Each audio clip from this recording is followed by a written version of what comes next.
여러분 안녕하세요. 오늘 들려드릴 이야기는 한 여인의 삶에 관한 것입니다. 그녀의 이름은 김순자. 평범한 이름이지만 그 안에 담긴 삶은 결코 평범하지 않았습니다. 우리는 때때로 묻습니다. 집이란 무엇일까요? 그저 벽돌과 시멘트로 지어진 구조물일까요? 아니면 그 안에 쌓인 세월과 기억, 그리고 사랑의 흔적일까요? 김순자에게 집은 후자였습니다. 그녀의 집은 단순한 건물이 아니라 젊은 날의 땀방울이 스며든 곳이었고 남편과 나눈 속삭임이 벽에 베어든 곳이었으며 아들을 키우며 흘린 눈물이 마루에 스며든 곳이었습니다. 그런데 어느 날 그 집이 사라졌습니다. 아니, 정확히는 빼앗겼습니다. 그것도 가장 믿었던 사람들의 손에 의해서요. 자, 이제 이야기를 시작해 볼까요? 천천히 그녀의 발걸음을 따라가 보겠습니다. 1장 감나무 아래 아침. 새벽 5시. 김순자는 언제나처럼 눈을 떴습니다. 70평생을 살아온 몸은 알람 시계보다 정확했습니다. 창문 틈으로 스며드는 여명의 빛이 방 안을 부드럽게 채웠습니다. 그녀는 천천히 몸을 일으켜 세웠습니다. 무릎이 욱신거렸지만 이제는 익숙한 통증이었습니다. 마루를 걷는 발걸음마다 삐걱거리는 소리가 났습니다. 그 소리조차 이제는 친구 같았습니다. 50년 전 남편과 함께 지은 이 집, 그때는 신혼이었죠. 25의 순자와 28의 철수, 두 사람은 빈손으로 시작했습니다. 순자야, 우리 집 하나 장만하자. 네 이름으로 된 집. 그때 남편이 했던 말이 아직도 귓가에 생생했습니다. 당시만 해도 여자 이름으로 집을 짓는다는 건 흔한 일이 아니었습니다. 하지만 철수는 고집했습니다. 내가 먼저 가더라도 내가 기댈 곳은 있어야지. 순자는 부엌으로 향했습니다. 싱크대 옆 창문을 열자 시원한 새벽 공기가 밀려 들어왔습니다. 그리고 그 너머로 보이는 감나무, 마당 한가운데 우뚝 서 있는 그 나무는 남편이 심은 것이었습니다. 아들 도연이를 낳고 100일이 지난 날이었습니다. 철수는 어디선가 어린 감나무 묘목을 구해왔습니다. 이 나무가 자라는 만큼 우리 도연이도 자라겠지. 그렇게 심은 나무가 이제는 오래된 어른처럼 굵고 든든하게 자랐습니다. 40년이 넘는 세월 동안 그 나무는 한 해도 거르지 않고 가을이면 주홍빛 감을 선물했습니다. 순자는 물을 끓이며 창밖을 바라보았습니다. 감나무 가지 사이로 아침 햇살이 부서졌습니다. 빛의 파편들이 마치 황금가루처럼 흩날렸습니다. 여보, 오늘도 좋은 아침이네요. 그녀는 습관처럼 중얼거렸습니다. 철수가 떠난 지 10년이 지났지만 여전히 그녀는 남편에게 말을 걸곤 했습니다. 그렇게라도 해야 외로움을 견딜 수 있었으니까요. 주전자에서 김이 오르기 시작했습니다. 순자는 녹차 티백을 찻잔에 넣고 뜨거운 물을 부었습니다. 은은한 향이 부엌을 채웠습니다. 그녀는 그 차를 들고 마당으로 나갔습니다. 마당의 장독대, 그곳에는 20개가 넘는 장독이 줄지어 서 있었습니다. 된장, 고추장, 간장, 각각의 독마다 다른 시간이 담겨 있었습니다. 어떤 것은 5년 묵은 것이고 어떤 것은 30년을 넘긴 것이었습니다. 순자는 가장 오래된 된장독의 뚜껑을 열었습니다. 짙고 깊은 냄새가 코를 찔렀습니다. 좋은 냄새였습니다. 세월의 냄새였습니다. 이 된장은 도연이가 중학생 때 담갔었지. 그녀는 나무 주걱으로 된장을 조금 떠서 맛을 보았습니다. 짭조름하면서도 구수한 맛. 그 맛 속에 얼마나 많은 날들이 녹아있는지 이제는 순자만이 알았습니다. 해가 점점 높이 떠올랐습니다. 기와 지붕 위로 햇살이 쏟아졌습니다. 지붕의 기와 하나하나가 빛을 머금고 반짝였습니다. 순자는 감나무 아래로 걸어갔습니다. 나무의 껍질은 거칠었으며 세월의 무게가 느껴졌습니다. 그녀는 손바닥을 나무줄기에 대었습니다. 따뜻했습니다. 마치 살아있는 생명체처럼 나무는 미세하게 떨리고 있었습니다. 여보, 당신 기억나요? 도연이가 이 나무에 처음 올라갔던 날. 순자의 눈가에 미소가 번졌습니다. 그날 도연이는 8살이었습니다. 애구쟁이 소녀는 아버지 몰래 감나무에 올라갔다가 내려오지 못해 울었습니다. 철수가 사다리를 가져와 아들을 내려주면서 웃었던 기억. 이 집은 내 전부야. 순자는 중얼거렸습니다. 그녀에게 집은 단순한 재산이 아니었습니다. 그것은 청춘이었고 사랑이었고 희망이었습니다. 벽돌 한 장, 기와 한 장에도 이야기가 담겨 있었습니다. 순자는 마당을 천천히 걸었습니다. 발밑에 돌 하나하나도 기억이었습니다. 남편과 함께 강가에서 주워온 돌들, 두 사람은 리어카에 돌을 싣고 와서 마당에 하나하나 박았습니다. 바람이 불었습니다. 감나무 잎이 바스락거렸습니다. 마치 누군가 속삭이는 것처럼. 순자는 집 안으로 들어갔습니다. 현관문을 열 때 익숙한 삐걱 소리가 났습니다. 거실에는 남편의 영정이 걸려 있었습니다. 흑백 사진 속의 철수는 조용히 미소 짓고 있었습니다. 여보, 오늘 도연이한테 전화해볼까요? 요즘 통 소식이 없네요. 순자는 영정 앞에 앉아 말했습니다. 아들 도연이는 요즘 바쁜 모양이었습니다. 한 달에 한 번 정도 전화가 올까 말까 했습니다. 자식이 크면 다 그런 거겠죠. 순자는 스스로를 위로했습니다. 시계가 8시를 가리켰습니다. 순자는 아침 식사를 준비했습니다. 혼자 먹는 밥이었지만 정성스럽게 차렸습니다. 된장찌개, 김치, 시금치나물, 소박하지만 정갈한 상차림이었습니다. 밥을 한 숟가락 뜨는 순간 현관문에서 벨이 울렸습니다. 딩동. 순자는 문을 열었습니다. 우체부가 서 있었습니다. 등기우편이요. 순자는 도장을 찍고 편지를 받았습니다. 발신인은 도연이었습니다. 편지를 뜯자 간단한 메모가 있었습니다. 엄마, 다음 주에 미정이랑 같이 갈게요. 중요한 이야기가 있어요. 중요한 이야기. 순자의 가슴이 두근거렸습니다. 좋은 소식일까, 나쁜 소식일까, 그녀는 알 수 없었습니다. 하지만 무언가 예감이 들었습니다. 이장 가족이 모여드는 집. 일주일이 지났습니다. 순자는 그 일주일 동안 집 안팎을 정리했습니다. 마당을 쓸고 장독대를 닦고 방마다 먼지를 털었습니다. 아들이 온다는 것만으로도 그녀는 분주했습니다. 도연이가 좋아하던 갈비찜을 해야겠어. 순자는 시장에 갔습니다. 정육점에서 소갈비를 샀습니다. 주인 아저씨가 웃으며 말했습니다. 순자 씨, 오늘 특별한 날이에요? 아들이 온대요. 그래요, 잘 됐네. 이거 서비스로 좀 더 드릴게요. 집으로 돌아와 순자는 갈비를 손질했습니다. 핏물을 빼고 칼집을 내고 양념을 재웠습니다. 손이 익숙하게 움직였습니다. 50년 주방 경력이 손끝에 배어 있었습니다. 드디어 약속한 날이 왔습니다. 오후 2시쯤 현관문이 열렸습니다. 엄마 왔어요. 도연의 목소리였습니다. 순자는 앞치마를 벗으며 현관으로 달려갔습니다. 어머, 도연아. 아들은 여전히 컸습니다.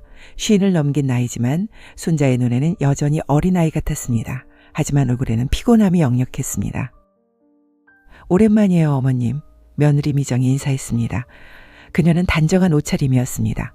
검은색 블라우스에 회색 바지, 미소를 지었지만 어딘가 차가운 느낌이었습니다. 식탁은 푸짐했습니다. 갈비찜, 잡채전, 나물. 순자가 며칠 동안 공들여 준비한 것들이었습니다. 도연은 갈비를 한 점 집어먹었습니다. 역시 엄마 손맛이야, 이 맛이야. 식사가 끝나고 세 사람은 거실에 앉았습니다. 순자는 차를 내왔습니다. 둥글레 차였습니다. 도연은 잠시 망설이는 듯 했습니다. 미정이 그의 손을 꼭 잡았습니다. 그리고 먼저 입을 열었습니다. 어머님, 사실은 오늘 말씀드릴 게 있어서 왔어요. 순자는 찻잔을 내려놓았습니다. 뭔데?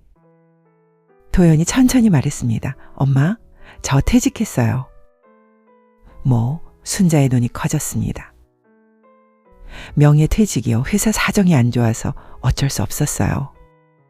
미정이 끼어들었습니다. 어머님, 그래서 저희가 생각한 게 있어요. 어머님도 이제 혼자 사시기 힘드시잖아요. 이 큰 집에 혼자 계시면 위험하기도 하고요. 그래서? 저희랑 같이 사시면 어떨까요? 순자는 잠시 말이 없었습니다. 함께 산다? 사실 외롭기는 했습니다. 밤마다 혼자 잠드는 것이 두렵기도 했습니다. 정말 그래도 될까? 물론이죠, 어머님. 미정이 환하게 웃었습니다. 도연도 고개를 끄덕였습니다. 엄마, 우리 같이 살아요. 제가 모실게요. 순자의 눈가가 뜨거워졌습니다. 고맙구나. 그날 밤 순자는 침대에 누워 천장을 바라보았습니다. 같이 산다. 그 말이 마음을 따뜻하게 했습니다. 외로움이 조금씩 녹아내리는 느낌이었습니다. 한 달 후 도연과 미정이 이사를 왔습니다. 트럭이 집 앞에 섰고 짐들이 들어왔습니다. 인방이었던 도연의 옛방에 가구들이 채워졌습니다. 미정은 생각보다 살뜰했습니다. 매일 아침 일찍 일어나 마당을 쓸었습니다. 빨래도 했고 설거지도 했습니다. 어머님, 편히 쉬세요. 제가 다 할게요. 순자는 조금씩 밀려나는 느낌이었습니다. 자신의 영역이 조금씩 좁아지는 것 같았습니다. 하지만 불평하지 않았습니다. 며느리가 열심히 하는데 뭐라고 하겠습니까? 어느 날 저녁이었습니다. 순자는 장독대를 정리하고 있었습니다. 미정이 다가왔습니다. 어머님, 이 장독대 정말 대단하시네요. 그럼 50년 넘게 담가온 거야. 요즘은 다들 마트에서 사 먹는데 어머님은 정말 대단하세요. 미정이 장독 뚜껑을 열어보았습니다. 이게 다 얼마짜리예요? 얼마짜리라니. 이런 오래된 된장 시장에서 팔면 비싸잖아요. 순자는 웃었습니다. 팔려고 담근 게 아니야. 먹으려고 담근 거지. 그래도 가치가 있잖아요. 미정의 눈빛이 묘했습니다. 마치 무언가를 계산하는 듯한. 며칠 후 순자는 시장에 갔다가 우연히 옛 친구를 만났습니다. 어머, 순자야, 경숙이 아니가. 두 사람은 다방에 앉아 차를 마셨습니다. 요즘 어떻게 지내? 아들이 이사 왔어. 같이 살아. 정말? 그거 좋겠다. 외롭지 않겠네. 하지만 순자는 말하지 못한 것이 있었습니다. 최근 며느리의 행동이 조금씩 이상했습니다. 집 곳곳을 살피는 것 같았고 무언가를 메모하는 것도 목격했습니다. 한 번은 부동산 전단지를 보고 있는 것을 봤습니다. 미정아, 뭐 보니? 미정이 화들짝 놀라며 전단지를 접었습니다. 아, 아무것도 아니에요. 그냥 요즘 집값이 어떤가 해서요. 집값? 네, 어머님. 요즘 이 동네 집값이 많이 올랐다고 하더라고요. 미정은 자연스럽게 웃었지만 순자는 무언가 석연치 않았습니다. 그날 밤 순자는 잠이 오지 않았습니다. 창밖으로 달빛이 들어왔습니다. 감나무의 그림자가 방문에 드리워졌습니다. 흔들리는 그림자를 보며 순자는 알 수 없는 불안을 느꼈습니다. 3장, 낯선 이름, 불길한 예감. 겨울이 왔습니다. 첫눈이 내리던 날 순자는 마당에 나가 눈을 맞았습니다. 차가운 눈송이가 뺨에 닿았습니다. 도연과 미정이 이사 온 지 석 달이 지났습니다. 처음의 다정함은 조금씩 사라졌습니다. 미정은 여전히 집안일을 했지만 이제는 의무처럼 느껴졌습니다. 도연은 집에만 있었습니다. 퇴직 후 그는 무기력해졌습니다. 하루 종일 거실 소파에 앉아 텔레비전을 보거나 방에 틀어박혀 있었습니다. 어느 날 밤이었습니다. 순자는 화장실에 가려고 일어났습니다. 복도를 지나는데 부엌에서 목소리가 들렸습니다. 미정의 목소리였습니다. 전화통화를 하고 있었습니다. 네, 최 사장님, 잘 진행되고 있어요. 순자는 걸음을 멈췄습니다. 최 사장? 도장은 곧 받을 수 있을 것 같아요. 어머님이 동의하실 것 같거든요. 도장? 순자의 심장이 빨리 뛰기 시작했습니다. 네, 계약금은 준비되셨죠? 그럼 다음 주쯤 진행할게요. 계약금? 순자는 가만히 서서 듣고 있었습니다. 아, 도연이요? 걱정 마세요. 도연이는 아무것도 몰라요. 제가 다 알아서 할게요. 그 순간 순자의 온몸이 얼어붙었습니다. 도연이는 아무것도 모른다? 미정의 목소리가 계속되었습니다. 최 사장님, 오래 기다리셨죠? 얜 확실히 성사시킬게요. 제가 약속드려요. 전화가 끊어졌습니다. 순자는 황급히 자기 방으로 돌아갔습니다. 심장이 터질 것 같았습니다. 최 사장, 설마 그녀의 머릿속에 한 얼굴이 떠올랐습니다. 최봉식. 최봉식, 순자의 청춘에 있었던 사람이었습니다. 그녀가 21살 때였습니다. 시골 마을에서 서울로 올라온 순자는 식당에서 일했습니다. 그때 만난 사람이 봉식이었습니다. 그는 잘생겼습니다. 키가 크고 말을 잘했습니다. 순자는 그에게 끌렸습니다. 순자야, 나랑 사업하자. 우리 돈 벌어서 잘 살자. 봉식은 꿈을 이야기했습니다. 순자는 그 꿈을 믿었습니다. 그녀는 모아둔 돈을 봉식에게 주었습니다. 많지않은 돈이었지만 그녀에게는 전부였습니다. 고마워, 순자야. 내가 꼭 성공해서 너한테 보답할게. 하지만 한 달 후 봉식은 사라졌습니다. 돈을 들고 사라진 것이었습니다. 순자는 그를 찾아 헤맸지만 흔적도 없었습니다. 인생에서 처음 믿었던 사람에 대한 배신감과 상실감은 그녀를 무너지게 하기에 충분했습니다. 몇 날 며칠을 식음을 전폐한 채 서럽게 울었습니다. 때에 나타난 사람이 철수였습니다. 철수는 순자가 일하던 식당의 단골이었습니다. 과묵하지만 성실한 사람이었습니다. 순자 씨 힘내세요. 세상에 좋은 사람도 많아요. 철수는 순자를 위로했습니다. 시간이 지나고 순자는 철수를 사랑하게 되었습니다. 조용하고 따뜻한 사랑이었습니다. 봉식은 기억 속으로 사라졌습니다. 하지만 이제 그 이름이 다시 나타났습니다. 순자는 침대에 누워 천장을 바라보았습니다. 설마 그 봉식이 아니겠지? 이틀 후 순자는 미정의 방을 지나가다가 문틈으로 무언가를 보았습니다. 명함이었습니다. 책상 위에 놓인 명함. 순자는 조심스럽게 방에 들어갔습니다. 명함을 집어들었습니다. 최봉식 부동산 대표. 그 이름을 보는 순간 순자의 손이 떨렸습니다. 정말 그 봉식이었습니다. 명함 뒷면에는 손글씨로 메모가 있었습니다. 미정 씨 이번 건 잘 부탁해요. 봉식. 순자는 명함을 제자리에 놓고 방을 나왔습니다. 온몸이 떨렸습니다. 미정이랑 봉식이 무슨 관계지? 무슨 일을 꾸미는 거지? 며칠 후 순자는 동사무소에 갔습니다. 등기부 등본을 떼어보기 위해서였습니다. 자기 집인데 확인해 볼 필요가 있었습니다. 창구 직원이 서류를 건네주었습니다. 순자는 서류를 받아 찬찬히 읽었습니다. 소유자 김순자. 다행히 아직 그녀의 이름이었습니다. 순자는 안도의 한숨을 쉬었습니다. 집으로 돌아오는 길, 순자는 옛 친구 경숙에게 전화를 걸었습니다. 경숙아, 혹시 시간 있으면 만날 수 있어? 왜? 무슨 일 있어? 응, 상의할 게 있어서. 다음날 두 사람은 다방에서 만났습니다. 순자는 경숙에게 그동안의 일을 이야기했습니다. 미정의 전화통화, 봉식의 명함, 그리고 불안한 느낌. 경숙은 심각한 표정으로 들었습니다. 순자야, 이거 심각한데? 그렇지? 내 느낌이 맞을 거야. 여자의 직감은 틀리지 않거든. 그럼 어떻게 해야 해? 일단 명예 이전은 절대 하지 마. 절대로. 순자는 고개를 끄덕였습니다. 그리고 내 통장, 도장, 중요한 서류 다 챙겨놔. 혹시 모르니까. 사장, 도장의 무게. 눈이 내리는 어느 토요일 아침이었습니다. 순자는 마당에 눈을 쓸고 있었습니다. 빗자루를 움직일 때마다 새하얀 눈이 흩날렸습니다. 감나무는 잎을 다 떨구고 앙상한 가지만 남아 있었습니다. 어머님, 들어오세요. 추우세요. 미정이 현관에서 불렀습니다. 응, 거의 다 했어. 순자는 눈을 다 쓸고 집으로 들어갔습니다. 거실에는 도현과 미정이 앉아 있었습니다. 탁자 위에는 서류가 펼쳐져 있었습니다. 엄마 앉으세요. 도현의 목소리가 진지했습니다. 순자는 소파에 앉았습니다. 심장이 두근거렸습니다. 무슨 일이니? 미정이 서류를 밀어주었습니다. 어머님, 이거 명예 이전 서류예요. 순자는 서류를 내려다보았습니다. 부동산 소유권 이전 등기 신청서 글자들이 눈앞에서 흔들렸습니다.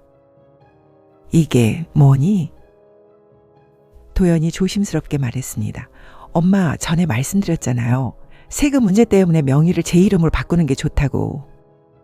그래, 기억은 나는데. 지금 안 하면 나중에 더 복잡해져요. 상속세도 많이 나오고요. 미정이 끼어들었습니다. 어머님, 이건 형식적인 거예요. 어머님은 계속 이 집에서 사시는 거고 단지 서류상으로만 바뀌는 거예요. 순자는 서류를 다시 읽어보았습니다. 글자들이 복잡했습니다. 법률 용어들이 가득했습니다. 이거 꼭 해야 하니? 도연이 고개를 끄덕였습니다. 네, 엄마. 저도 알아봤는데 이게 맞아요. 순자는 망설였습니다. 경숙의 말이 떠올랐습니다. 절대 명의 이전하지 마. 하지만 도연의 얼굴을 보니 거절하기가 어려웠습니다. 도연이를 믿지 못하면 누구를 믿나. 그래도 좀 더 생각해 볼게. 미정의 얼굴이 살짝 굳었습니다. 어머님, 지금 안 하시면 기회를 놓칠 수도 있어요. 세법이 바뀌면 더 불리해지거든요. 그래도. 도연이 순자의 손을 잡았습니다. 엄마, 저 믿으세요. 제가 엄마한테 해를 끼치겠어요? 그 말에 순자의 마음이 흔들렸습니다. 그건 아니지만. 그럼 걱정 마세요. 이건 엄마를 위한 거예요. 순자는 한참을 고민했습니다. 방 안에 시계 소리만 찌깍찌깍 들렸습니다. 알았어, 그럼 해야지. 그 말을 하는 순간 순자의 가슴 한쪽이 무거워졌습니다. 미정이 환하게 웃었습니다. 어머님, 현명한 선택하셨어요. 여기 도장만 찍으시면 돼요. 미정은 도장을 꺼내 순자에게 건넸습니다. 순자는 도장을 받아들었습니다. 작은 도장이었지만 무게가 천근만근 같았습니다. 여기 찍으면 돼? 네, 여기요. 순자는 도장을 서류에 가져갔습니다. 손이 떨렸습니다. 이래도 되는 걸까? 머릿속에서 목소리가 들렸습니다. 하지만 이미 결정한 일이었습니다. 툭! 도장이 종이에 닿았습니다. 순자는 도장을 3번 찍었습니다. 도연이 서류를 챙기며 말했습니다. 고맙습니다, 엄마. 별 말씀을. 순자는 미소를 지으려 했지만 입가가 떨렸습니다. 그날 밤 순자는 잠을 이룰 수 없었습니다. 침대에 누워 천장을 바라보았지만 눈이 감기지 않았습니다. 내가 잔 걸까? 새벽 2시 순자는 일어나 거실로 나갔습니다. 남편의 영정 앞에 앉았습니다. 여보, 나 오늘 집 명의를 도연이한테 넘겼어요. 순자의 목소리가 떨렸습니다. 잘한 걸까요? 아들을 믿어야 하는 거 아니겠어요? 촛불이 깜빡였습니다. 그런데 마음이 안 놓여요. 왜 그럴까요? 사진 속의 철수는 여전히 말이 없었습니다. 순자는 눈물을 흘렸습니다. 당신이 있었으면 좋겠어요. 당신이라면 뭐라고 했을까요? 5장 사라진 이름. 일주일이 지났습니다. 그날 아침 순자는 은행에 갈 일이 있었습니다. 연금을 받는 날이었습니다. 창고에서 통장을 내밀며 말했습니다. 연금 찾으러 왔어요. 직원이 통장을 확인하더니 고개를 갸우뚱했습니다. 어르신, 혹시 주소 변경하신 적 있으세요? 주소? 아니요. 왜요? 등록된 주소와 등본상 주소가 다르네요. 순자는 당황했습니다. 그럴 리가 없는데요. 잠깐만요. 확인해 볼게요. 직원이 컴퓨터를 두드렸습니다. 어르신, 최근에 부동산 등기가 변경됐네요. 네? 등본 한번 떼어볼까요? 네, 그렇게 해주세요. 잠시 후 직원이 서류를 건넸습니다. 순자는 그 서류를 받아 읽었습니다. 그리고 그녀의 얼굴이 창백해졌습니다. 소유자 박도현. 그녀의 이름이 없었습니다. 이게 뭐죠? 순자의 목소리가 떨렸습니다. 등기가 이전됐네요. 한 일주일 전에요. 그럴 리가. 저는 명의만 바꾼다고 들었는데. 직원은 조심스럽게 말했습니다. 어르신, 명의 이전은 곧 소유권 이전이에요. 이제 이 집은 박도연 씨 소유예요. 순자는 그 자리에 서서 얼어붙었습니다. 종이가 손에서 떨어졌습니다. 박에 나뒹구는 서류, 그 위에 적힌 이름, 박. 그녀의 이름은 어디에도 없었습니다. 어르신 괜찮으세요? 직원이 걱정스럽게 물었습니다. 순자는 대답하지 못했습니다. 머릿속이 하얘졌습니다. 내가 집을 잃었다? 순자는 비틀거리며 은행을 나왔습니다. 벤치에 앉았습니다. 손이 떨렸습니다. 온몸이 떨렸습니다. 어떻게 이럴 수가. 배신감이 밀려왔습니다. 도연이가 말했습니다. 형식적인 것이라고, 서류상으로만이라고. 하지만 그건 거짓말이었습니다. 순자는 휴대폰을 꺼냈습니다. 떨리는 손으로 도연에게 전화를 걸었습니다. 여보세요? 도연의 목소리가 들렸습니다. 도연아, 순자의 목소리는 겨우 나왔습니다. 엄마, 무슨 일이에요? 도연아, 이게 뭐니? 뭐가요? 진명이가 내 이름으로 완전히 바뀌었어. 전화 너머로 침묵이 흘렀습니다. 도연아, 대답해봐. 이게 무슨 일이야? 엄마, 그게 뭐야? 너 나한테 형식적이라고 했잖아. 순자의 목소리가 커졌습니다. 엄마, 진정하세요. 집에 가서 얘기해요. 진정하라고? 내 집이 없어졌는데? 엄마, 지금 어디세요? 제가 갈게요. 오지 마. 나 혼자 갈게. 순자는 전화를 끊었습니다. 순자는 집으로 돌아왔습니다. 현관문을 열었습니다. 거실에는 도연과 미정이 앉아 있었습니다. 두 사람 모두 표정이 굳어 있었습니다. 엄마, 도연이 일어났습니다. 순자는 그를 쳐다보지 않았습니다. 대신 미정을 바라보았습니다. 네가 한 짓이지? 미정은 당황한 표정을 지었습니다. 어머님, 무슨 말씀이세요? 최봉식, 그 사람 알지? 그 이름을 듣는 순간 미정의 얼굴이 변했습니다. 어떻게... 내가 다 알아. 네가 봉식이랑 짰다는 거. 도연이 끼어들었습니다. 엄마, 무슨 소리예요? 순자는 아들을 바라보았습니다. 도연아, 너는 정말 몰랐니? 뭘요? 이 집 팔려고 한 거. 도연의 얼굴이 하얗게 질렸습니다. 팔다뇨? 무슨 말씀이세요? 그는 미정을 돌아보았습니다. 여보, 이게 무슨 얘기야? 미정은 입술을 깨물었습니다. 나는. 말해봐, 엄마 집을 팔려고 했어? 도연의 목소리가 떨렸습니다. 미정은 고개를 숙였습니다. 미안해요. 그 말에 도연은 비틀거렸습니다. 세상에, 육당신이... 순자는 차갑게 말했습니다. 도연아, 너도 공범 아니니? 엄마, 저는 정말 몰랐어요. 그럼 왜 명의를 바꿨어? 그건 미정이가 세금 때문이라고 해서. 그리고 그걸 믿었어? 순자의 목소리는 날카로웠습니다. 도연은 아무 말도 하지 못했습니다. 은 주저앉으며 머리를 감싸쥐었습니다. 엄마, 미안해요. 제가 바보였어요. 순자는 아들을 내려다보았습니다. 한때는 그토록 사랑했던 아들, 이제는 낯선 사람처럼 느껴졌습니다. 미정아, 순자가 며느리를 불렀습니다. 네. 너 봉식한테 얼마 받기로 했어? 미정은 대답하지 않았습니다. 말해. 순자의 고함에 미정이 움찔했습니다. 3천만 원이요. 3천만 원? 순자는 웃었습니다. 쓴 웃음이었습니다. 내 평생을 3천만 원에 팔아넘기려 했구나. 어머님, 죄송해요. 죄송하다고 다야? 순자는 미정에게 다가갔습니다. 그리고 손을 들었습니다. 찰썩. 미정의 뺨을 때렸습니다. 미정은 뺨을 감싸주었습니다. 도연이 황급히 일어났습니다. 엄마. 닥쳐. 네가 뭘 안다고. 순자의 눈에서 눈물이 흘러내렸습니다. 너희들이 뭘 알아? 이 집이 나한테 뭔지. 이 집에 내 인생이 다 담겨 있다는 걸. 그녀의 목소리는 떨렸습니다. 너희 아버지랑 지은 집이야. 도연아, 너를 키운 집이야. 우리가 웃고 울었던 집이야. 도연은 고개를 숙였습니다. 그런데 너희들은 그걸 돈으로 바꾸려 했어. 순자는 주저앉았습니다.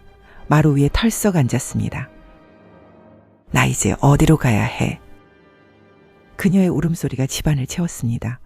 도연도 울었습니다. 미정은 그저 뺨을 감싼 채 서 있었습니다. 오래된 집은 조용히 그 슬픔을 담았습니다. 6장 매매 완료의 날.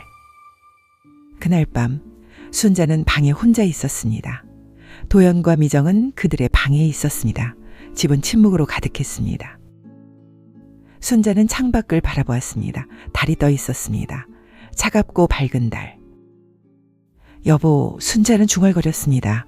당신 말이 맞았어요. 조심했어야 했는데. 그녀는 자신을 자책했습니다. 왜 그렇게 쉽게 믿었을까? 왜 의심하지 않았을까? 순자는 서랍을 열었습니다. 그 안에는 오래된 사진들이 있었습니다. 젊은 날의 철수와 순자, 아기였던 도현, 세 식구가 함께 찍은 사진들. 그녀는 사진을 하나하나 꺼내보았습니다. 우리 그때는 행복했었지. 눈물이 사진 위에 떨어졌습니다. 며칠 후 순자는 가방을 꾸렸습니다. 옷 몇 벌, 사진 몇 장, 남편의 시계. 그게 전부였습니다. 가방을 들고 나오니 도연이 막아섰습니다.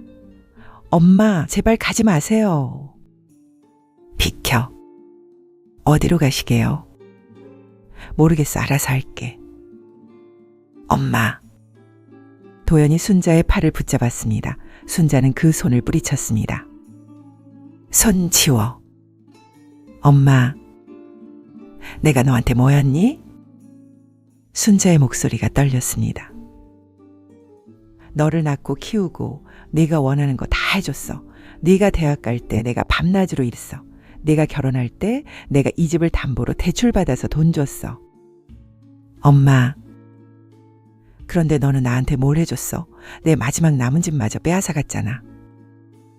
도연은 눈물을 흘렸습니다. 엄마, 미안해요. 정말 미안해요. 미안하다고 다 되는 게 아니야. 순자는 현관으로 향했습니다. 문을 열었습니다. 차가운 바람이 밀려 들어왔습니다. 엄마, 도연의 목소리가 뒤에서 들렸습니다.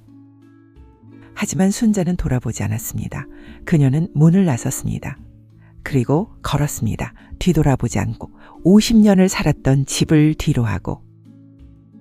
그녀의 발자국이 길 위에 찍혔습니다. 한 걸음 또 한 걸음 눈물이 뺨을 타고 흘러내렸습니다. 하지만 그녀는 멈추지 않았습니다. 순자는 친구 경숙의 집으로 향했습니다. 다른 갈 곳이 없었습니다. 경숙은 놀라며 문을 열었습니다. 순자야, 무슨 일이야? 경숙아, 순자는 그 자리에 주저앉았습니다.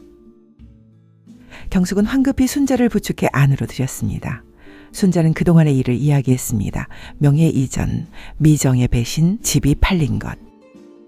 경숙은 분노했습니다. 그 나쁜 년, 어떻게 그럴 수가 있어. 이제 나 갈 데가 없어. 여기 있어. 내가 있잖아. 경숙은 순자를 꼭 안아주었습니다. 고마워, 경숙아. 순자는 경숙의 작은 방에서 머물게 되었습니다. 하지만 편치 않았습니다. 남의 집에 신세 지는 것이 미안했습니다. 밤마다 잠을 이루지 못했습니다. 자신의 집이 그리웠습니다. 그 마릉이, 그 감나무가, 그 장독대가, 모든 것이 그리웠습니다. 일주일이 지났습니다. 어느 날 아침 순자는 산책을 나갔습니다. 무심코 자신의 집 근처를 지나갔습니다. 그리고 멈춰섰습니다. 대문 앞에 현수막이 걸려 있었습니다. 매매 완료, 입주 예정. 순자의 손에서 산책 가방이 떨어졌습니다. 정말로 팔린 것이었습니다. 그녀는 대문 앞에 섰습니다. 안을 들여다보았습니다. 마당은 예전 그대로였습니다. 감나무도 서 있었습니다. 하지만 이제 그녀의 것이 아니었습니다. 아줌마, 여기 사셨어요? 낯선 남자의 목소리였습니다. 순자는 돌아보았습니다. 젊은 남자가 서 있었습니다. 네, 50년 살았어요. 아, 그러세요? 저희가 이 집 사기로 했어요. 그렇군요. 집이 정말 좋네요. 오래됐지만 잘 지어졌어요. 남자는 환하게 웃었습니다. 순자는 억지로 미소를 지었습니다. 네, 좋은 집이에요. 다음 주에 이사 올 거예요. 순자는 돌아섰습니다. 걸어갔습니다. 뒤돌아보지 않았습니다. 눈물이 흘렀지만 참았습니다. 모퉁이를 돌아서자 주저앉았습니다. 그리고 울었습니다. 소리 없이 길게 울었습니다. 7장 버려진 자녀. 그날 밤 순자는 경숙과 이야기를 나눴습니다. 경숙아, 나 이제 어떻게 해야 해? 일단 변호사 만나봐. 방법이 있을 거야. 변호사? 그런 거 돈 많이 들잖아. 무료 법률 상담 있어. 내일 같이 가자. 정말? 그래, 가만히 당하고만 있으면 안 돼. 다음 날 두 사람은 법률 상담소를 찾았습니다. 젊은 여자 변호사가 그들을 맞이했습니다. 어서 오세요. 이정화 변호사입니다. 안녕하세요. 순자는 떨리는 목소리로 인사했습니다. 순자는 차근차근 이야기했습니다. 명예 이전, 며느리의 배신, 집이 팔린 것. 이정화 변호사는 심각한 표정으로 들었습니다. 할머니, 이건 명백한 사기예요. 사기요? 내 명의 이전의 목적을 속였고 동의 없이 매매를 진행했어요. 그럼 어떻게 해야 해요? 일단 소송을 제기해야 해요. 사문서 위조, 사기, 횡령 혐의로요. 순자는 숨이 막혔습니다. 소송이요. 네, 다른 방법은 없어요. 그런데 도연이가 내 아들인데. 순자의 목소리가 떨렸습니다. 이정화 변호사는 순자의 손을 잡았습니다. 할머니, 지금은 아들이 아니라 할머니 자신을 생각하셔야 해요. 그래도 아들이 할머니를 배신했어요. 이제는 할머니가 자신을 지켜야 해요. 그 말에 순자는 눈물을 흘렸습니다. 소송하면 이길 수 있나요? 증거가 있으면 가능해요. 할머니, 혹시 증거 같은 거 있으세요? 증거요. 순자는 생각했습니다. 명의 이전할 때 서류가 있어요. 그것만으로는 부족해요. 더 필요해요. 상담소를 나오며 경숙이 말했습니다. 봤지? 희망이 있어. 응, 순자는 고개를 끄덕였습니다. 8장 한 통의 편지. 며칠 후 순자는 동사무소 복지과를 찾았습니다. 갈 곳이 없었으니까요. 직원이 친절하게 안내했습니다. 어르신 임시 거처가 필요하세요? 네, 신세 질 데가 없어서요. 알겠습니다. 어르신 쉼터를 안내해 드릴게요. 순자는 쉼터로 향했습니다. 작은 방이었지만 깨끗했습니다. 침대와 작은 책상이 있었습니다. 여기서 지낼 수 있어요. 순자는 짐을 풀었습니다. 많지 않았습니다. 옷 몇 벌, 사진 몇 장, 남편의 영정, 그게 전부였습니다. 며칠 후였습니다. 쉼터 직원이 찾아왔습니다. 어르신 편지 왔어요. 편지요? 순자는 편지를 받았습니다. 보낸 사람을 보고 놀랐습니다. 손녀 지은이었습니다. 도연의 딸. 순자는 편지를 뜯었습니다. 떨리는 손으로 읽기 시작했습니다. 할머니께. 안녕하세요. 지은이에요. 할머니 어디 계세요? 걱정돼요. 할머니, 제가 말씀드려야 할 게 있어요. 아빠는 정말 몰랐어요. 엄마가 봉식 아저씨랑 짰어요. 저 다 들었어요. 엄마가 통화하는 거. 계약금도 엄마 통장으로 들어왔어요. 아빠 몰래요. 할머니, 저 증거 있어요. 엄마가 봉식 아저씨랑 주고받은 문자들. 녹음도 했어요. 할머니한테 드리고 싶어요. 할머니 연락 주세요. 제가 도와드릴게요. 지은 올림. 순자는 편지를 읽고 또 읽었습니다. 손이 떨렸습니다. 지은이가. 그 어린 소녀가 증거를 모았다니 순자는 눈물을 흘렸습니다. 고마움과 미안함이 동시에 밀려왔습니다. 그녀는 황급히 휴대폰을 꺼냈습니다. 지은에게 전화를 걸었습니다. 여보세요? 어린 목소리가 들렸습니다. 지은아, 할머니야. 할머니, 지은의 목소리가 울먹였습니다. 할머니, 어디 계세요? 괜찮으세요? 응, 괜찮아. 지은아, 편지 받았어. 할머니, 제가 도와드릴게요. 고마워, 지은아. 근데 너 괜찮겠니? 엄마가 알면. 괜찮아요. 엄마가 잘못한 거예요. 할머니 집을 빼앗으면 안 돼요. 순자는 울었습니다. 지은아, 고마워. 정말 고마워. 할머니, 내일 만날 수 있어요? 그래, 어디서 만날까? 시청 앞 공원이요. 오후 2시예요. 알았어, 할머니 갈게. 다음날 오후 2시, 순자는 시청 앞 공원에 도착했습니다. 이른 봄의 공원은 아직 쌀쌀했습니다. 하지만 여기저기 개나리가 피기 시작했습니다. 순자는 벤치에 앉아 기다렸습니다. 가슴이 두근거렸습니다. 할머니, 뒤에서 목소리가 들렸습니다. 순자는 돌아보았습니다. 지은이 학교 가방을 메고 달려오고 있었습니다. 지은아, 순자는 자리에서 일어났습니다. 지은이 할머니에게 달려와 안겼습니다. 할머니 보고 싶었어요. 할머니도 보고 싶었어. 두 사람은 한참을 껴안았습니다. 순자는 손녀의 등을 토닥였습니다. 작고 여린 등, 하지만 용기 있는 등. 앉자 두 사람은 벤치에 나란히 앉았습니다. 지은은 가방에서 봉투를 꺼냈습니다. 할머니, 여기요. 순자는 봉투를 받았습니다. 떨리는 손으로 열었습니다. 안에는 프린트된 문자 내역과 USB가 있었습니다. 엄마 휴대폰에서 백업한 거예요. 지은이 설명했습니다. 문자 내역이랑 통화 녹음이 다 들어있어요. 순자는 문자 내역을 펼쳤습니다. 한 줄 한 줄이었습니다. 미정봉식 2025년 1월 15일. 사장님, 어머님 설득 중이에요. 곧 도장 받을 수 있을 것 같아요. 봉식 미정. 좋아요. 이번에는 확실히 해요. 내가 얼마나 기다렸는데. 미정봉식 2025년 1월 22일. 도장 받았어요. 이제 진행하시면 돼요. 도연이는 모르게 해주세요. 봉식 미정. 알았어요. 계약금 5천만 원 입금했어요. 확인해 보세요. 순자는 읽으면서 손이 떨렸습니다. 분노가 치솟았습니다. 이렇게 계획적으로, 이렇게 치밀하게 자신을 속인 것입니다. 할머니 괜찮으세요? 지은이 걱정스럽게 물었습니다. 응, 괜찮아.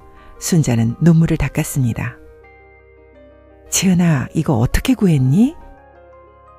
엄마가 샤워하는 사이에 휴대폰을 열었어요. 비밀번호는? 제 생일이었어요. 지은은 쓸쓸하게 웃었습니다. 엄마가 절 사랑하긴 하나 봐요. 비밀번호가 제 생일이니까. 순자는 손녀의 손을 꼭 잡았습니다. 지은아, 넌 용감한 아이야.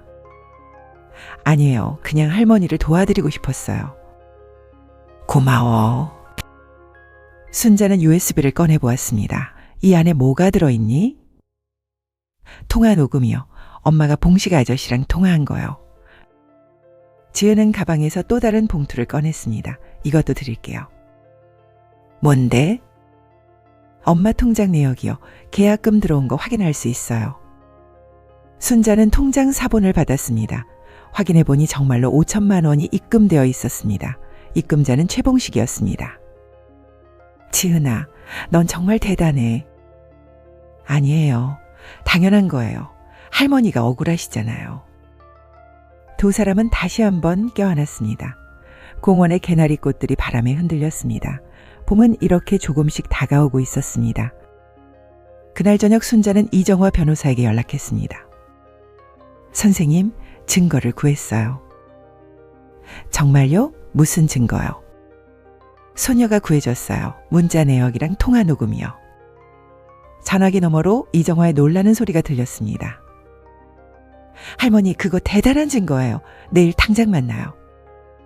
다음 날 아침 순자는 이정화 변호사 사무실을 찾았습니다. 이정화는 서류를 하나하나 확인했습니다. 문자 내역을 읽고 USB를 컴퓨터에 연결해 녹음을 들었습니다. 미정의 목소리가 사무실에 울렸습니다. 네, 최 사장님, 어머님은 아무것도 모르세요. 제가 다 알아서 할게요. 계약금만 입금해 주시면 바로 진행할게요. 이정화의 표정이 심각해졌습니다. 할머니. 네? 이건 정말 대단한 증거예요. 이정화는 순자를 똑바로 바라보았습니다. 이 정도면 충분히 승소할 수 있어요. 명백한 사기 증거거든요. 순자의 가슴이 뛰었습니다. 정말요? 네, 정말이에요. 문자 내역도 있고 통화 녹음도 있고 통장 내역까지 있어요. 이보다 더 완벽한 증거는 없어요. 9장 진실을 향한 걸음. 일주일 후 고소장이 접수되었습니다. 피고인은 박미정과 최봉식 그리고 부동산 매매 무효 소송도 함께 제기되었습니다. 순자는 경찰서에서 진술했습니다.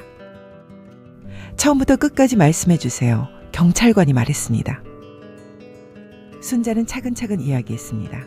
며느리의 전화통화를 우연히 이전할 때 형식적이라고 속인 것, 본인 동의 없이 매매 계약을 진행한 것. 증거물도 있습니다. 이정화 변호사가 문자와 녹음을 제출했습니다. 경찰관은 꼼꼼히 기록했습니다. 이건 명백한 사기네요. 그렇죠? 네, 조만간 피고인들을 소환하겠습니다. 며칠 후 미정과 봉식이 경찰에 소환되었습니다. 순자는 그날 경찰서에 가지 않았습니다.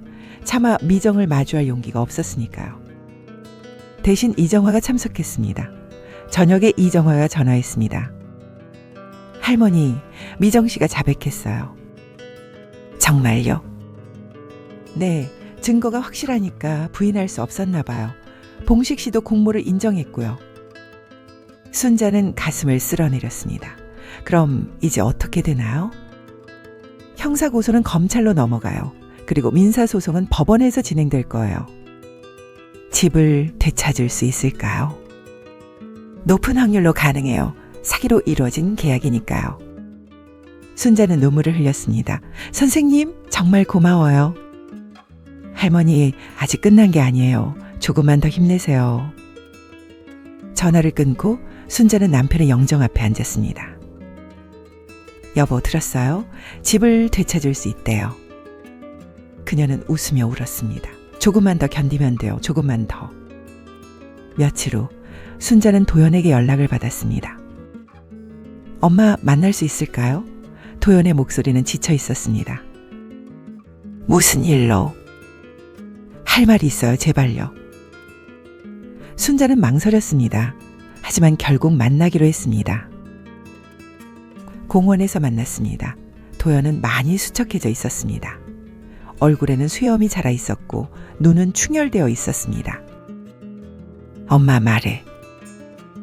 순자의 목소리는 차가웠습니다. 엄마, 정말 미안해요. 그래서? 저 정말 몰랐어요. 미정이가 그런 짓을 할 줄은. 넌 내 아내도 제대로 못 봤어. 그게 내 잘못이야. 도연은 고개를 숙였습니다. 맞아요. 제 잘못이에요. 지금 와서 사과한다고 다 되는 게 아니야. 알아요. 하지만 엄마한테 꼭 말하고 싶었어요. 도연은 눈물을 흘렸습니다. 저 미정이랑 이혼하기로 했어요. 순자는 놀라 도연을 쳐다보았습니다. 뭐? 더 이상 같이 살 수 없어요. 그 사람을 믿었는데. 저를 배신했어요. 엄마, 집은 제가 꼭 돌려드릴게요. 제 이름으로 돼 있으니까 제가 엄마한테 돌려드릴 수 있어요. 순자는 침묵했습니다. 엄마, 용서해 주세요. 제가 바보였어요. 도연은 벤치에 무릎을 꿇었습니다. 엄마, 제발. 순자는 아들을 내려다보았습니다. 한때는 그토록 사랑했던 아들. 하지만 지금은 실망과 분노만 남았습니다. 도연아, 내 엄마.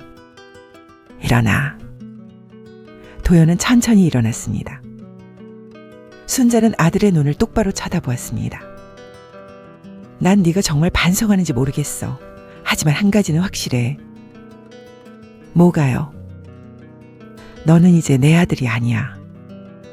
도연의 얼굴이 일그러졌습니다.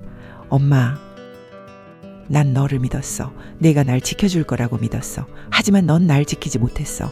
아니, 지키려고 하지도 않았어. 엄마, 그게 아니에요. 이제 됐어. 더 이상 변명하지 마. 순자는 자리에서 일어났습니다. 집은 법적으로 해결할 거야. 내 도움 필요 없어. 엄마. 하지만 순자는 돌아보지 않았습니다. 걸어갔습니다. 뒤에서 도연의 울음소리가 들렸습니다. 하지만 순자는 멈추지 않았습니다. 11장 법정의 겨울. 드디어 재판날이 왔습니다. 차가운 2월의 아침이었습니다. 순자는 새벽부터 잠을 설쳤습니다. 긴장과 불안으로 가슴이 두근거렸습니다. 오전 9시 이정화 변호사가 쉼터로 마중 왔습니다. 할머니, 준비되셨어요? 네, 선생님. 긴장되시죠? 많이요. 괜찮아요. 제가 옆에 있을게요. 법원에 도착했습니다. 높고 웅장한 건물이었습니다. 순자의 다리가 떨렸습니다. 법정 안은 엄숙했습니다. 높은 천장, 차가운 조명, 무거운 공기. 순자는 이정화와 함께 원고 측 자리에 앉았습니다. 반대편을 보았습니다. 미정이 앉아 있었습니다. 고개를 숙이고 손을 모은 채 창백한 얼굴이었습니다. 그 옆에는 봉식이 있었습니다. 그도 초췌해 보였습니다. 뒤쪽에는 방청객들이 있었습니다. 경숙이 와 있었습니다. 그리고 도연도 있었습니다. 맨 뒤편 구석에 앉아 있었습니다. 기립 법정 직원의 목소리가 울렸습니다. 판사가 들어왔습니다. 50대쯤 되어 보이는 여성 판사였습니다. 착석하십시오. 판사는 서류를 확인하며 말했습니다. 사건 번호 2025가만 2345원고 김순자 피고 박미정 외 1인 사기 및 횡령 사건 공판을 시작하겠습니다. 순자의 심장이 빠르게 뛰었습니다. 원고 측 변호인 모두 진술하십시오. 이정화가 일어섰습니다. 재판장님, 본건은 며느리인 피고 박미정이 시어머니인 원고를 계획적으로 기망하여 부동산을 편취하려 한 명백한 사기 사건입니다. 이정화의 목소리는 명확하고 단호했습니다. 피고 박미정은 원고에게 명의 이전이 세금 문제 해결을 위한 형식적 절차라고 거짓말했습니다. 하지만 실제로는 부동산 매매가 목적이었고 이를 피고 최봉식과 공모하여 진행했습니다. 이정화는 증거 서류를 제출했습니다. 판사는 서류들을 하나하나 검토했습니다. 표정이 점점 심각해졌습니다. 피고 측 변호인 반론하십시오. 미정의 변호사가 일어났습니다. 재판장님, 피고는 명의 이전에 대해 원고의 동의를 받았습니다. 도장도 원고가 직접 찍었고 서류에도 서명했습니다. 이정화가 즉시 반박했습니다. 재판장님, 동의는 있었지만 그 동의는 기망에 의한 것입니다. 피고는 명의 이전의 진정한 목적을 숨겼습니다. 이는 명백한 사기입니다. 판사가 미정을 보며 물었습니다. 피고 박미정 원고에게 매매 목적을 고지했습니까? 미정은 떨리는 목소리로 대답했습니다. 아니요, 말씀드리지 않았습니다. 왜입니까? 말씀드리면 동의하지 않으실 것 같아서요. 법정에 침묵이 흘렀습니다. 그 침묵이 모든 것을 말해주었습니다. 판사는 봉식을 향했습니다. 피고 최봉식, 당신은 원고를 예전부터 알던 사이라고 들었습니다. 봉식이 벌떡 일어났습니다. 네, 재판장님. 어떤 관계였습니까? 봉식은 잠시 망설이다 대답했습니다. 오래전에 연인 사이였습니다. 방청석에서 웅성거림이 일었습니다. 순자는 고개를 숙였습니다. 그런 관계였으면서도 원고를 속인 겁니까? 죄송합니다. 판사는 한숨을 쉬며 다음 질문으로 넘어갔습니다. 증인 박도연, 증언대로 나오십시오. 도연이 일어나 앞으로 걸어갔습니다. 비틀거리는 걸음이었습니다. 증언대에선 도연의 얼굴은 창백했습니다. 증인은 명의 이전 과정에 대해 알고 있었습니까? 네, 알고 있었습니다. 매매 계획에 대해서는요? 몰랐습니다. 도연의 목소리가 떨렸습니다. 언제 알게 됐습니까? 집이 팔린 후에 알았습니다. 판사는 잠시 생각하다가 물었습니다. 증인의 의견을 말씀해 보십시오. 어머니께서 매매에 동의하셨다고 생각합니까? 도연은 순자를 바라보았습니다. 눈물이 그의 눈에 고였습니다. 아니요, 그의 목소리는 확고했습니다. 어머니는 절대 동의하지 않으셨을 겁니다. 근거가 있습니까? 그 집은 도연의 목소리가 막혔습니다. 눈물이 흘러내렸습니다. 그 집은 어머니의 전부였습니다. 법정이 조용해졌습니다. 어머니는 아버지와 함께 그 집을 지으셨습니다. 50년을 사셨습니다. 저 그 집에서 키우셨습니다. 도연은 눈물을 닦았습니다. 어머니가 그 집을 팔 리 없습니다. 절대로요. 그의 목소리는 울먹였습니다. 방청석에서 흐느끼는 소리가 들렸습니다. 순자도 눈물을 참지 못했습니다. 판사도 눈시울이 붉어졌습니다. 알겠습니다. 자리로 돌아가십시오. 판사는 서류를 정리하며 말했습니다. 원고 김순자, 최후 진술하시겠습니까? 순자는 떨리는 몸으로 일어섰습니다. 네, 재판장님. 말씀하십시오. 순자는 심호흡을 했습니다. 그리고 천천히 말하기 시작했습니다.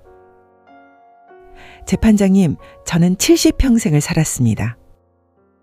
그녀의 목소리는 작았지만 명확했습니다. 가난했지만 성실하게 살았습니다. 남편과 함께 집을 지었고 아들을 키웠습니다. 그 집은 제게 단순한 재산이 아니었습니다. 순자는 눈물을 닦았습니다. 그곳은 제 인생이었습니다. 제 추억이었습니다. 제 정체성이었습니다. 재판장님. 순자는 판사를 똑바로 바라보았습니다. 제 집을 돌려주십시오. 제가 죽기 전에 그 집에서 마지막을 보내고 싶습니다. 그게 제 마지막 소원입니다. 법정이 숙연해졌습니다. 아무도 말하지 않았습니다. 알겠습니다. 착석하십시오. 순자는 자리에 앉았습니다. 온몸에서 힘이 빠졌습니다. 이정화가 그녀의 손을 꼭 잡았습니다. 잘하셨어요, 할머니. 판사는 서류를 정리하며 말했습니다. 양측의 진술을 모두 들었습니다. 증거 조사도 완료되었습니다. 선후기일은 2주 후로 지정하겠습니다. 쿵! 판사가 망치를 내려쳤습니다. 오늘 공판은 여기까지입니다. 기립. 2주가 지났습니다. 그 2주는 순자에게 영원처럼 느껴졌습니다. 드디어 선고일이 왔습니다. 순자는 다시 법원에 섰습니다. 법정에 들어섰습니다. 같은 자리에 앉았습니다. 길이 판사가 들어왔습니다. 착석하십시오. 순자는 앉으며 심호흡을 했습니다. 이제 곧 결과를 알게 돼. 판사는 판결문을 들었습니다. 사건 번호 2025가 한만 2345원고 김순자, 피고 박미정 외 1인 사기 및 횡령 사건에 대한 판결을 선고하겠습니다. 순자의 심장이 터질 것 같았습니다. 주문. 판사의 목소리가 법정에 울렸습니다. 피고 박미정과 피고 최봉식은 공모하여 원고를 기망하고 부동산을 불법으로 처분하려 한 사실이 명백히 인정됩니다. 순자는 숨을 멈췄습니다. 피고 박미정은 징역 1년에 집행유예 2년을 선고하고 피고 최봉식은 징역 6개월에 집행유예 1년을 선고합니다. 그리고 민사 판결로서 판사는 잠시 순자를 바라보았습니다. 원고와 피고 최봉식 간의 부동산 매매 계약은 사기에 의한 것으로 무효로 합니다. 순자의 눈이 커졌습니다. 부동산 소유권은 원고 김순자에게 귀속됩니다. 피고들은 원고에게 연대하여 위자료 5천만 원을 지급하라. 이상 선고를 마칩니다. 쿵! 판사가 망치를 내려쳤습니다. 그 순간 순자는 울음을 터뜨렸습니다. 이겼어요, 이겼어요. 손으로 얼굴을 가렸습니다. 눈물이 주체할 수 없이 흘러내렸습니다. 이정화가 순자를 껴안았습니다. 할머니, 축하해요. 이겼어요. 선생님, 감사합니다. 정말 감사합니다. 두 사람은 서로를 안고 울었습니다. 방청석에서 박수 소리가 들렸습니다. 경숙이 일어나 박수를 쳤습니다. 다른 사람들도 함께 박수를 쳤습니다. 따뜻한 박수 소리가 법정을 가득 채웠습니다. 11장 돌아온 집. 법원을 나오자 기자들이 몰려들었습니다. 할머니 소감 한 말씀 해주세요. 순자는 잠시 망설이다가 입을 열었습니다. 감사합니다. 그녀의 목소리는 떨렸지만 명확했습니다. 저를 도와주신 모든 분들께 진심으로 감사드립니다. 특히 이정화 변호사님, 제 친구 경숙 씨, 그리고 제 손녀 지은이에게요. 순자는 잠시 눈물을 닦았습니다. 그리고 끝까지 포기하지 않은 저 자신에게도 고맙다고 말하고 싶습니다. 이정화가 순자를 차로 안내했습니다. 할머니, 이제 집으로 가시죠. 네, 집으로 가요. 차가 출발했습니다. 창밖으로 겨울 풍경이 지나갔습니다. 하지만 어딘가 봄의 기운이 느껴졌습니다. 할머니 꿈 같으시죠? 네, 정말 꿈만 같아요. 차는 순자의 집을 향해 달렸습니다. 익숙한 거리가 나타났습니다. 골목이 보였습니다. 그리고 마침내 그 집이 보였습니다. 50년을 살았던 그 집. 차가 멈췄습니다. 순자는 차에서 내렸습니다. 대문 앞에 섰습니다. 손이 떨렸습니다. 문손잡이를 잡았습니다. 차가운 쇠붙이 감촉. 하지만 이제는 따뜻하게 느껴졌습니다. 천천히 문을 열었습니다. 삐걱. 익숙한 소리, 사랑하는 소리. 마당이 보였습니다. 감나무가 서 있었습니다. 겨울을 버텨내고 봄을 기다리는 나무, 가지에는 새싹이 돋기 시작했습니다. 나 돌아왔어요. 순자는 중얼거렸습니다. 천천히 마당으로 들어갔습니다. 한 걸음 또 한 귀 멈추지 않았습니다. 하지만 슬픈 눈물이 아니었습니다. 기쁨과 안도의 눈물이었습니다. 감나무 아래로 걸어갔습니다. 나무를 껴안았습니다. 오래 기다렸지? 미안해. 나무는 대답 없이 서 있었습니다. 하지만 따뜻했습니다. 순자는 마당을 한 바퀴 돌았습니다. 장독대가 보였습니다. 뚜껑에 먼지가 쌓여 있었습니다. 그는 장독대로 다가갔습니다. 하나하나 뚜껑을 열어보았습니다. 된장은 그대로였습니다. 고추장도 간장도 그대로였습니다. 너희들도 잘 있었구나. 순자는 웃으며 울었습니다. 집 안으로 들어갔습니다. 거실은 텅 비어 있었습니다. 가구들이 없었습니다. 하지만 상관없었습니다. 집이 있으니까요. 그녀는 거실 한가운데 섰습니다. 팔을 벌렸습니다. 여보, 나 돌아왔어요. 목소리가 텅 빈 거실에 울려 퍼졌습니다. 이정화가 조용히 지켜보고 있었습니다. 그녀도 눈물을 흘렸습니다. 할머니, 축하드려요. 고마워요, 선생님. 선생님 덕분이에요. 아니에요. 할머니 힘이에요. 순자는 방들을 돌아보았습니다. 자신의 방, 도연의 방, 작은 방, 모든 것이 그대로였습니다. 선생님, 저 이제 여기서 다시 살 거예요. 네, 그러셔야죠. 혼자여도 괜찮아요. 이 집이 있으니까요. 그날 밤 순자는 자신의 방에서 잤습니다. 오랜만에 자기 침대였습니다. 낯설면서도 익숙했습니다. 집의 소리가 들렸습니다. 바람이 기와를 스치는 소리, 나무가 흔들리는 소리, 오랜 집이 숨쉬는 소리. 편안해. 순자는 중얼거렸습니다. 그리고 깊은 잠에 빠졌습니다.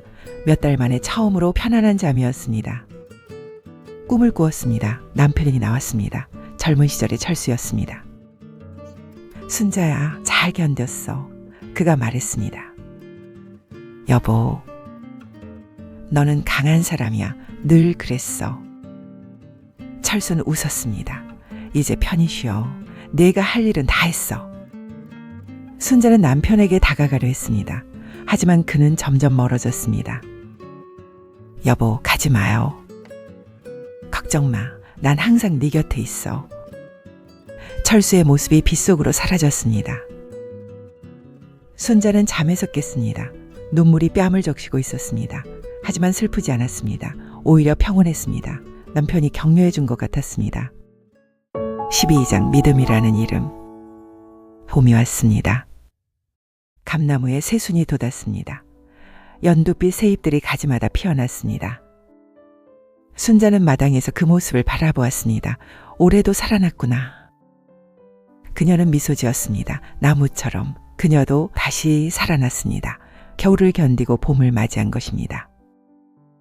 집은 조금씩 정리되었습니다. 경숙이 도와주었습니다. 순자야, 이 소파 여기 놓을까? 그래, 거기가 좋겠다. 두 친구는 함께 집을 꾸몄습니다. 많은 가구는 없었습니다. 하지만 필요한 것들은 있었습니다. 소박하지만 따뜻한 공간이 만들어졌습니다. 이제 집 같네, 경숙이 말했습니다. 응, 우리 집이야. 거실에는 남편의 영정이 걸렸습니다. 장독대는 깨끗이 닦였습니다. 망연 봄꽃들이 피기 시작했습니다. 모든 것이 제자리를 찾았습니다. 어느 날 오후 문 두드리는 소리가 들렸습니다. 톡톡톡. 순자는 문을 열었습니다. 손녀 지은이 서 있었습니다. 할머니, 지은아. 두 사람은 얼싸안았습니다. 잘 지냈니? 네, 할머니. 할머니는요? 할머니는 이제 괜찮아. 순자는 지은을 안으로 안내했습니다. 거실에 앉아 차를 마셨습니다. 할머니, 집 찾으셔서 정말 다행이에요. 응, 다 내 덕분이야. 아니에요. 할머니 힘이에요. 지은은 가방에서 무언가를 꺼냈습니다. 작은 상자였습니다. 할머니, 이거 드릴게요. 뭔데? 순자는 상자를 열었습니다. 안에는 손으로 만든 팔찌가 있었습니다. 알록달록한 구슬로 만든 팔찌. 내가 만들었어요. 할머니 주려고요. 고마워, 지은아. 순자는 팔찌를 손목에 찼습니다. 예쁘다. 할머니한테 어울려요. 두 사람은 한참을 이야기를 나눴습니다. 학교 이야기, 친구 이야기, 꿈 이야기. 지은아, 엄마 아빠는 어떻게 지내니? 순자가 조심스럽게 물었습니다. 지은의 표정이 어두워졌습니다. 엄마 아빠는 이혼했어요. 그랬구나. 저는 아빠랑 살아요. 엄마는 다른 데 가셨어요. 순자는 복잡한 심경이었습니다. 아빠는 할머니 보고 싶어 하세요. 지은이 조심스럽게 말했습니다. 순자는 침묵했습니다. 할머니 아빠 한번 만나주세요. 지은아, 아빠가 정말 후회하고 있어요. 매일 울어요. 순자의 가슴이 아팠습니다. 알았어, 생각해 볼게. 정말요? 응, 하지만 지금은 아니야. 아직 시간이 필요해. 지은은 고개를 끄덕였습니다. 알겠어요, 할머니. 천천히 생각하세요. 어느 일요일 오후였습니다. 초인종이 울렸습니다. 딩동. 순자는 문을 열었습니다. 도연과 지은이 서 있었습니다. 할머니, 지은이 달려와 안겼습니다. 어서 와. 순자는 손녀를 안아주었습니다. 엄마 안녕하세요. 도연이 조심스럽게 인사했습니다. 들어와. 세 사람은 거실에 앉았습니다. 도연은 선물 봉투를 내밀었습니다. 엄마, 과일이랑 반찬 좀 사왔어요. 그래, 고마워. 순자는 선물을 받았습니다. 지은아, 할머니가 갈비찜 해놨어. 먹을래? 와, 할머니 갈비찜. 지은이 환호했습니다. 식탁에 음식이 차려졌습니다. 갈비찜, 나물, 김치, 된장찌개, 순자가 정성스럽게 준비한 음식들이었습니다. 잘 먹겠습니다. 세 사람이 함께 인사했습니다. 도연은 갈비를 한 점 먹고 눈을 감았습니다. 역시 엄마 손맛이에요. 많이 먹어. 순자는 지은의 그릇에 반찬을 담아주었습니다. 식사 시간은 조용했습니다. 어색함도 있었습니다. 하지만 나쁘지 않았습니다. 함께 밥을 먹는다는 것, 그것만으로도 의미가 있었습니다. 식사 후 지은은 마당에 나가 놀았습니다. 도연과 순자는 거실에 남았습니다. 엄마, 응? 제가 매주 올게요. 마당 정리도 하고 필요한 것 있으면 사다 드리고요. 네가 바쁜데 괜찮겠어? 엄마를 위해서라면 시간 낼 수 있어요. 순자는 고개를 끄덕였습니다. 알았어. 하지만 무리하지 마. 두 사람은 창밖을 바라보았습니다. 지은이 감나무 아래서 놀고 있었습니다. 지은이가 행복해 보인다. 순자가 말했습니다. 네, 요즘 많이 밝아졌어요. 잘 키워야 해. 네, 엄마. 최선을 다할게요. 효연의 목소리는 진지했습니다. 순자는 아들을 바라보았습니다. 여전히 서운함도 있었습니다. 분노도 완전히 사라지지 않았습니다. 하지만 증오는 아니었습니다. 그리고 시간이 지나면 언젠가는 완전히 용서할 수 있을 것 같았습니다. 해가 저물었습니다. 도연과 지은이 돌아갈 시간이었습니다. 할머니, 다음 주에 또 올게요. 그래, 잘 가. 순자는 두 사람을 배웅했습니다. 대문 앞에서 지은이 마지막으로 안겼습니다. 할머니, 사랑해요. 할머니도 사랑해, 지은아. 도연도 인사했습니다. 엄마, 건강하세요. 너도. 두 사람이 걸어갔습니다. 순자는 그 뒷모습을 바라보았습니다. 저녁 노을이 하늘을 붉게 물들이고 있었습니다. 여보 봐요. 우리 소녀 예쁘죠? 순자는 하늘을 향해 말했습니다. 도연이도 조금씩 나아지는 것 같아요.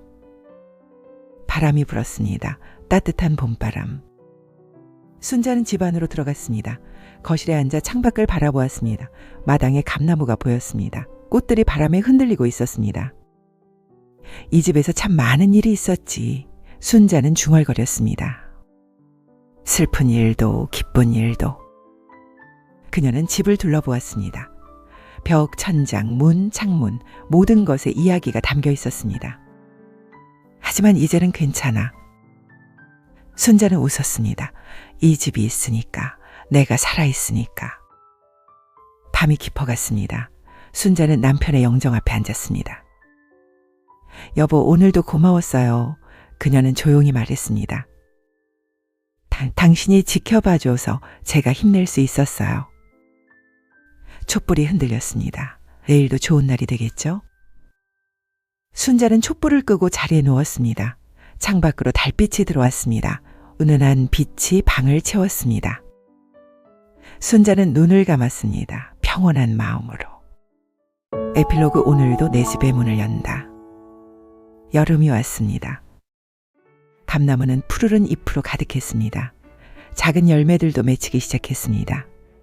초록색의 어린 감들, 가을이 오면 주홍빛으로 익을 것입니다. 순자는 매일 아침 마당을 쓸었습니다. 물을 주고 잡초를 뽑고 장독대를 닦았습니다. 일상의 작은 일들. 하지만 그 일들이 그녀를 살아있게 했습니다. 이웃들이 자주 놀러 왔습니다. 순자 씨, 우리 마당에서 차 한잔해요. 좋지. 여름 오후 감나무 그늘 아래서 이웃들과 차를 마시며 이야기를 나눴습니다. 소박하지만 행복한 시간이었습니다. 매주 일요일에는 도연과 지은이 왔습니다. 함께 밥을 먹고 이야기를 나누고 마당에서 시간을 보냈습니다. 조금씩, 아주 조금씩 상처가 아물어갔습니다. 관계가 회복되어 갔습니다. 완전하지는 않았습니다. 여전히 불편한 순간들도 있었습니다. 하지만 그래도 괜찮았습니다. 완벽하지 않아도 괜찮았습니다. 어느 날 저녁, 순자는 남편의 영정 앞에 앉았습니다. 여보, 제가 많이 강해졌죠? 그녀는 웃으며 말했습니다. 예전 같았으면 무너졌을 거예요. 하지만 이번에는 견뎠어요. 촛불이 따뜻하게 빛났습니다. 사람은 말이에요. 쉽게 무너지지 않더라고요. 순자는 창밖을 바라보았습니다. 돈 때문에 무너지는 게 아니에요. 듭을 잃어서 무너지는 게 아니에요. 그녀의 목소리는 단단했습니다. 믿음이 깨질 때 그게 진짜 가난이에요. 그게 진짜 상실이에요. 순자는 자신의 손을 바라보았습니다. 주름진 손. 하지만 여전히 힘이 있는 손. 하지만 저는 믿음을 되찾았어요. 삶에 대한 믿음을요. 그녀는 웃었습니다. 이정화 변호사님, 경숙이, 지은이, 그 사람들이 저를 지켜줬어요. 바람이 불었습니다. 감나무 잎이 바스락거렸습니다.